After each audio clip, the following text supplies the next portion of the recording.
नमस्कार दोस्तों, जैसे कि हमने पहले भाग में देखा था कि सबसे पहले हमने भीष्म पितामह के रथ के बारे में जाना था और दूसरा हमने कर्ण के रथ के बारे में जान रहे हैं। अब आगे की वीडियो शुरू करते हैं। ये तो हम सभी जानते हैं कि महाभारत युद्ध में सबसे शक्तिशाली योद्धा कोई थे तो वह थे कर्ण और अश्वत्थामा।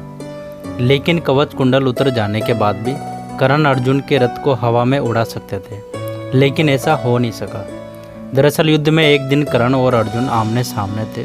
दोनों के बीच घमासान युद्ध चल रहा था। ऐसे में जब अर्जुन का तीर लगने पर कर्ण का रथ 25 से 30 हाथ पीछे खिसक जाता था और कर्ण का तीर से अर्जुन का रथ सिर्फ 2 से 3 हाथ ही पीछे खिसकता था। ऐसे में अर्जुन से रहा नहीं गया और श्री कृष्ण से पूछ लिया कि हे पार्थ, आप मेरे शक्तिशाली प्रहारों के बजाय उसके कमज़ोर प्रहारों की प्रशंसा कर रहे हैं। ऐसा क्या कौशल है उसमें?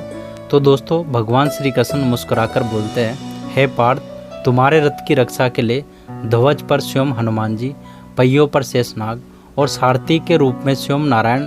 इन सब के बावजूद कर्ण के प्रहार से अगर यह रथ एक हाथ भी खिसकता है तो मानना ही पड़ेगा कि कर्ण में अद्भुत पराक्रम है। ऐसे में उसकी प्रशंसा तो बनती ही है।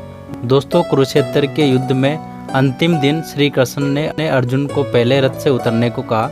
उसके बाद श्री कृष्ण रथ से नीचे उतरे। इसके बाद श्री कृष्ण रथ से नीचे उतरे और श्री कृष्ण ने हनुमान जी को उतरने को कहा।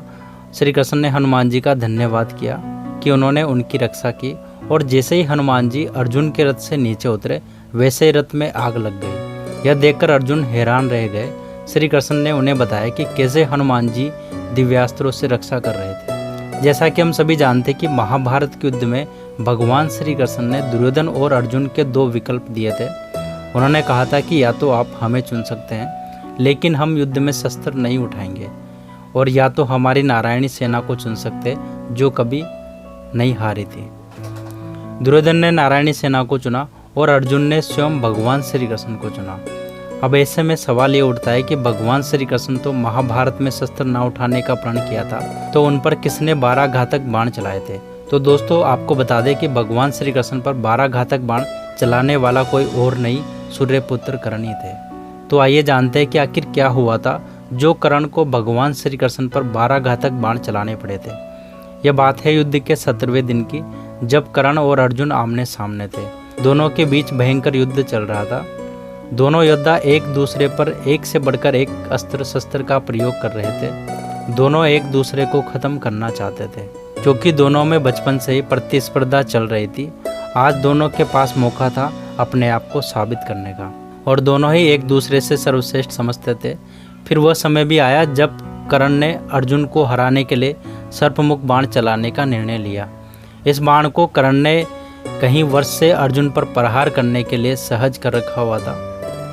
वास्तव में यह बाण पाताल लोक के अश्वसेन नाम का एक नाग था, जो अर्जुन का परम शत्रु था, और उसकी शत्रुता का कारण था कि खांडव वन में अर्जुन ने उसके पूरे घर को उजाड़ दिया था, और जो सर्प वहां रह रहे थे उनको वहां से हटा दिया गया था। इसलिए वह अर्जुन को मारने के लिए मौके की ताक में था, क्योंकि वह जानता था कि सिर्फ और सिर्फ कर्ण ही अर्जुन को मार सकते हैं। वह मौके की तलाश में था। कर्ण को सर्प मुख बाण का प्रयोग करते देख अश्वसेन खुद जाकर उनके बाण पर विराजमान हो गए। कर्ण ने अर्जुन पर वह घातक बाण चलाया तो अर्जुन अश्वसेन को बाण का रूप धारण किए नाग को नहीं पहचान पाए, लेकिन अर्जुन का रथ चला रहे भगवान श्री कृष्ण ने अश्वसेन को तुरंत ही पहचान लिया, और तत्काल भगवान श्री कृष्ण ने अर्जुन की रक्षा के लिए अपने पैरों से रथ को नीचे दबा दिया। रथ का पहिया धरती में धंस गया। इस कारण बाण अर्जुन के सर के ऊपर से निकलकर पृथ्वी पर जा गिरा।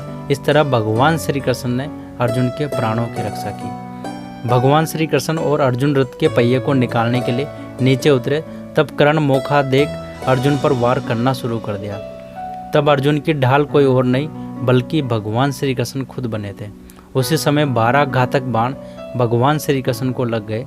पूरी सृष्टि के पालनहार भगवान विष्णु के अवतार उस तीर के घाव को सह लिया। तो दोस्तों, अगर आपको ये वीडियो पसंद आए तो वीडियो को लाइक करें और कमेंट करके हमें ज़रूर बताएं कि आपको वीडियो कैसा लगा। और ऐसे और भी फैक्ट वाली वीडियो जानने के लिए हमारे चैनल को सब्सक्राइब करें और बेल आइकन को दबाकर ऑल नोटिफिकेशन को ऑन कर दें, ताकि ऐसी और भी फैक्ट वाली वीडियो आए तो उसका नोटिफिकेशन आप सभी को सबसे पहले मिल सके। Thank you so much.